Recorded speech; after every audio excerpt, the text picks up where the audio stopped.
down, yeah. I've been feeling so, I've been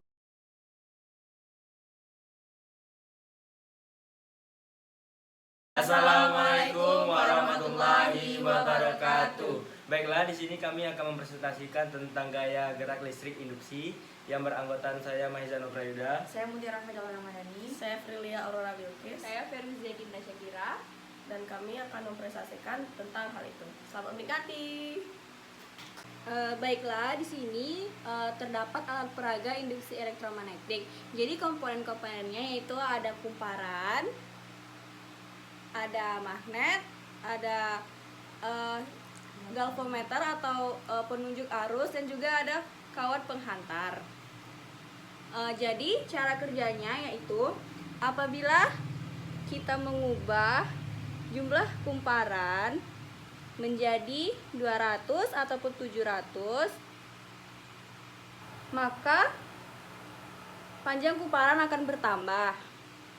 Dan apabila pergerakan magnet kita kuatkan, maka akan semakin kencang dan jarum galvanometer akan berubah semakin kuat. Dan apabila kekuatan magnetnya dikurangin, maka pergerakannya akan semakin lambat.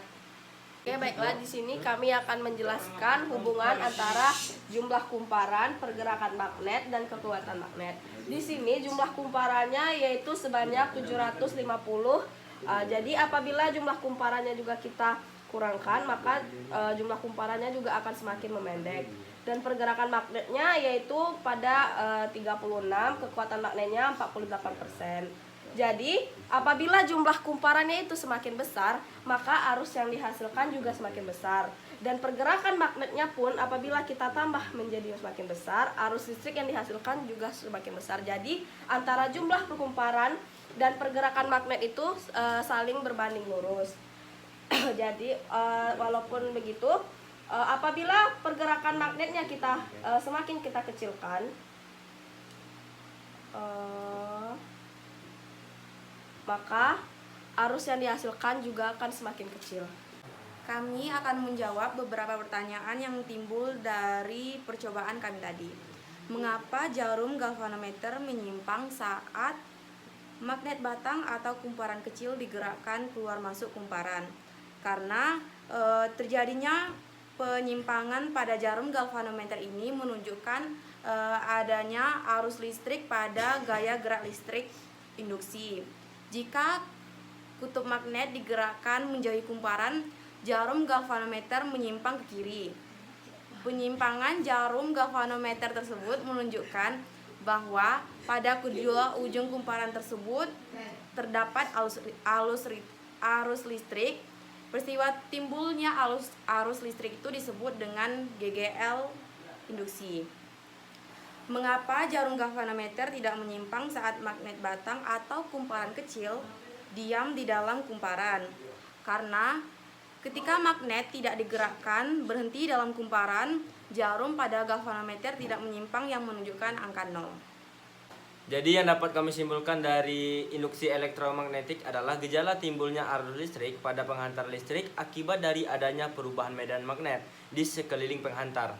Konsep induksi elektromagnetik didasarkan pada penemuan Michael Faraday dan Joseph Henry pada tahun 1831. Perubahan medan magnetik menghasilkan beda potensial yang disebut dengan gaya gerak listrik induksi, dan arus listrik yang ditimbulkannya disebut arus listrik induksi. Nah, jadi gaya induksi elektromagnetik ini juga mempunyai bagian dari gaya gerak listrik induksi, yang mana gerak listrik induksi adalah timbulnya gaya gerak listrik di dalam kumparan yang mencakup sejumlah fluks garis gaya medan magnetik, bila mana banyaknya fluks garis gaya itu divariasi. Dengan kata lain, akan timbul gaya gerak listrik di dalam kumparan apabila kumparan itu berada di dalam medan magnetik yang kuat, medannya berubah-ubah terhadap waktu. Jadi itulah kesimpulan yang dapat kami sampaikan dan juga hasil praktikum yang kami sampaikan. Lebih dan kurangnya kami mohon maaf. Kami tutup dengan wassalamualaikum warahmatullahi wabarakatuh. down, yeah. I've been feeling so, I've been